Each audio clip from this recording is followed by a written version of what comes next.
अस्सलामुअलैकुम एवरीबॉडी। आज मैं आपके साथ अपनी फ़र्स्ट प्रेगनेंसी की डिलीवरी की कहानी शेयर करूंगी।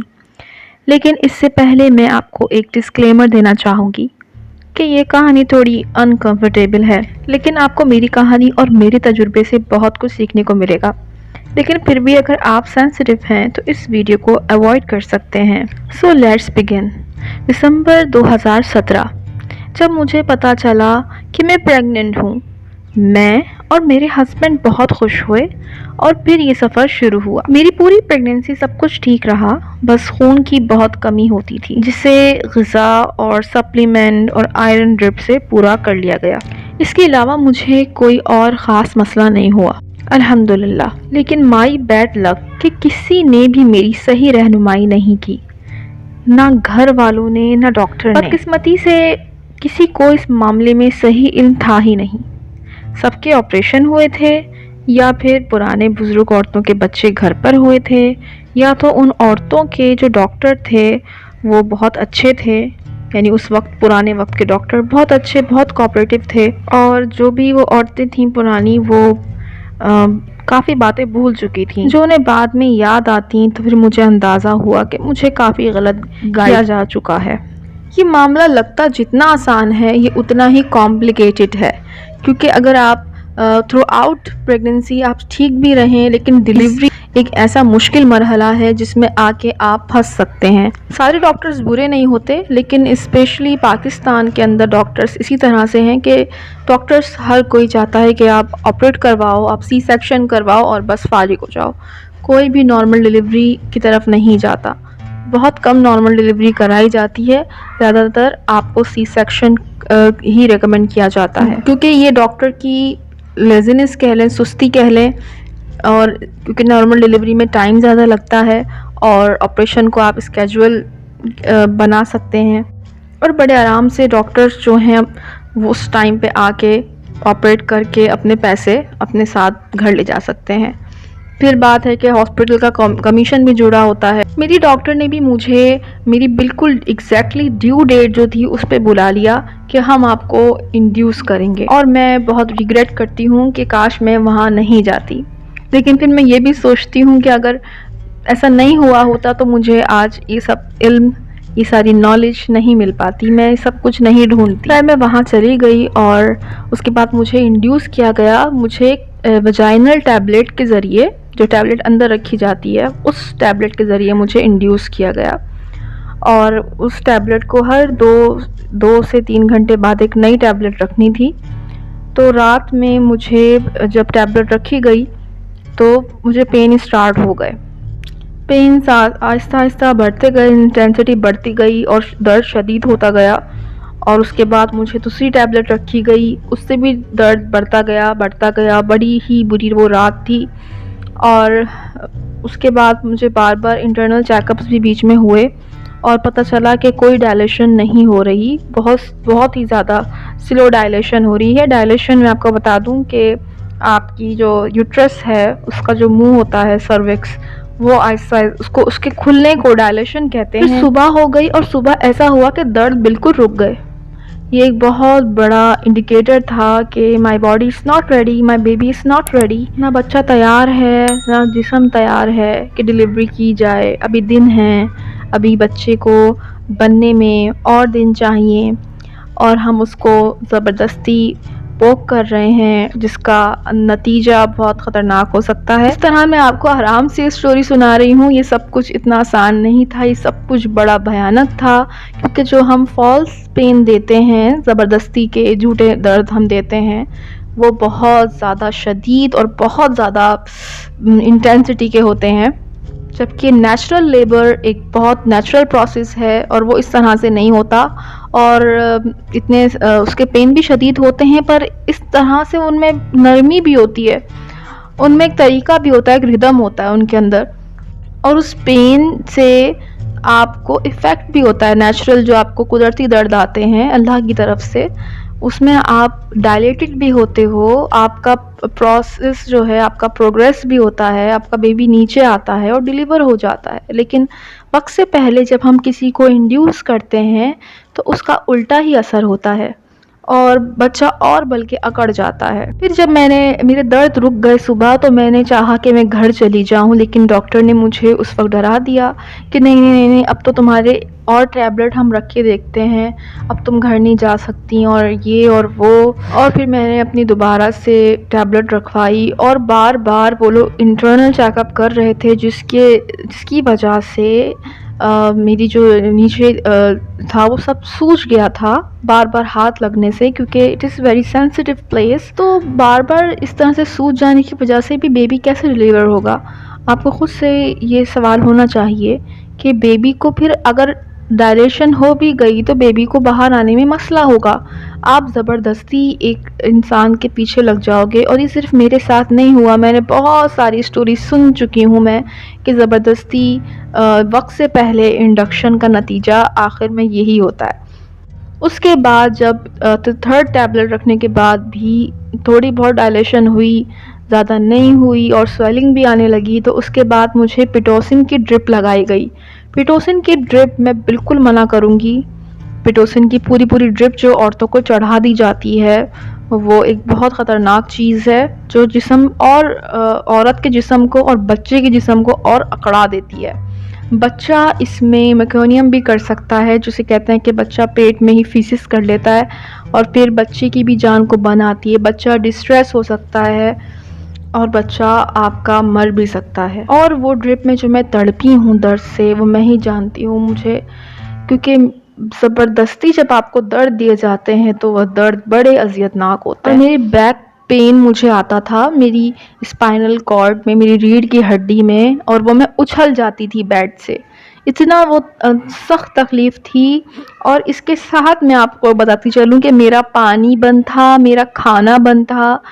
अगर आप एक लेबर में एक औरत को लेके जा रहे हो और उसका पानी बंद कर दो, वो कैसे डिहाइड्रेट हो जाएगी?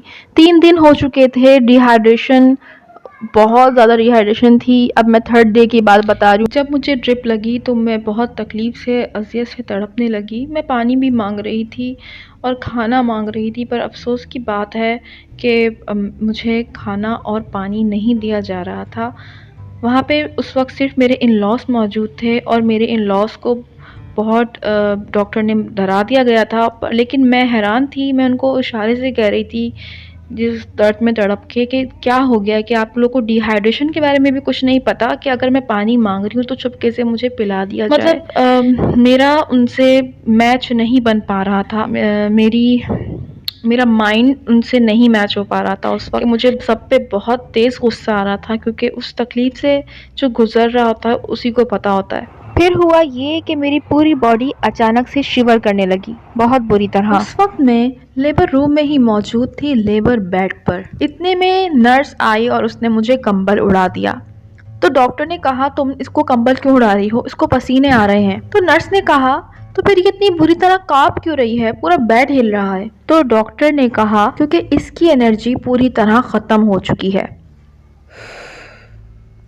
दोस्तों, कोई दुश्मन के साथ भी ऐसा ना करे। उसके बाद मुझे दोबारा पिटोसिन की ड्रिप लगाने की तैयारी की जा रही थी, जिस पे मैंने जो ड्रिप की ट्यूब्स होती हैं वो नोच के फेंक दी। तो डॉक्टर ने मुझे डांटा और कहा कि ड्रिप्स तुम्हें लगवानी पड़ेंगी, तुम हमारे सब्र का इम्तिहान न लो। जिस पे मैं रोने लगी और मैंने डॉक्टर से कहा कि मुझे एपिड्यूरल दें। तो डॉक्टर ने कहा कि तुम्हें इस बारे में कैसे पता, और ऐसा कुछ भी नहीं होता है। तो मैं समझ गई कि डॉक्टर मुझसे झूठ बोल रही हैं और वो ये मुझे ड्रिप लगा के रहेंगी। इसके बाद उन्होंने मुझे ये ड्रिप लगाई और इसके अलावा उन्होंने इंजेक्शन से उसमें शॉट भी डाले, यानी इंजेक्शन से दर्द के मज़ीद झटके दिए, जिससे मैं बेड से उछल उछल के ऊपर जाने लगी। मैं समझ गई थी कि मैं बहुत सारे जाहिलों में फंस चुकी हूँ, और उस वक्त मेरे अंदर लफ्ज़ बोलने की भी हिम्मत नहीं थी कि मैं अपने लिए फ़ाइट बैक कर सकूं, अपने लिए स्टैंड ले सकूं, सब कुछ रोक सकूं। मैं समझ गई थी कि सारे के सारे अनपढ़ हैं। मेरी फैमिली भी आगे से कुछ नहीं बोल रही थी, अब मुझे सिर्फ मौत दिखाई दे रही थी। और अब मैंने माइंडली खुद को तैयार कर लिया था मरने के लिए और अपनी आंखें बंद कर ली थी। फिर वही हुआ जो करना था। इन्होंने कहा कि अब इसका सिजेरियन होगा, और फिर मेरे हस्बैंड ने सिग्नेचर कर दिए कि इसका ऑपरेशन कर दें, इसका सिजेरियन कर दें, क्योंकि अब कोई हल नहीं है। अब तो मैं फंस चुकी थी। उस वक्त सर्जन को कॉल मिलाई गई कि आ जाएं कि आपका केस है, इमरजेंसी है। उस वक्त वो खाना खा रही थी। खैर उसका भी इंतज़ार किया गया और मैंने उसी तकलीफ़ में उसका इंतज़ार किया। फिर वो सर्जन आई और उसने पूछा कि इस लड़की के होंठ कैसे सूख गए हैं, इसका रंग को क्या हो गया है, ये नीली नीली सी क्यों पड़ रही है, क्या ये किसी और कौम से है। इस पर डॉक्टर ने कहा नहीं नहीं, ये 3 दिन से लेबर में है और फुल डिहाइड्रेट हो चुकी है। उस सर्जन ने कहा इसको फटाफट से जल्दी से ऑपरेशन थिएटर में भेजो। मुझे वहाँ ले जाया गया और मैं वहाँ पे बैठ गई उठकर। तो डॉक्टर मुझे बार बार कहती कि लेट जाओ और फिर नर्स से आपस में बात करती कि इसको लेटाओ ना तो इसका यहीं पे बेबी हो जाएगा। और वो लोग मुझे बार बार लेटने पे फोर्स करते और बार बार आपस में यही बात बोलते कि इसको लिटा दो वरना सारा ऑपरेशन कैंसिल करना पड़ेगा। फिर ऑपरेशन की तमाम तैयारियां हो गई, मुझे एपिड्यूरल लगा और मेरा ऑपरेशन हो गया और मेरी प्यारी सी नन्ही परी इस दुनिया में आ गई।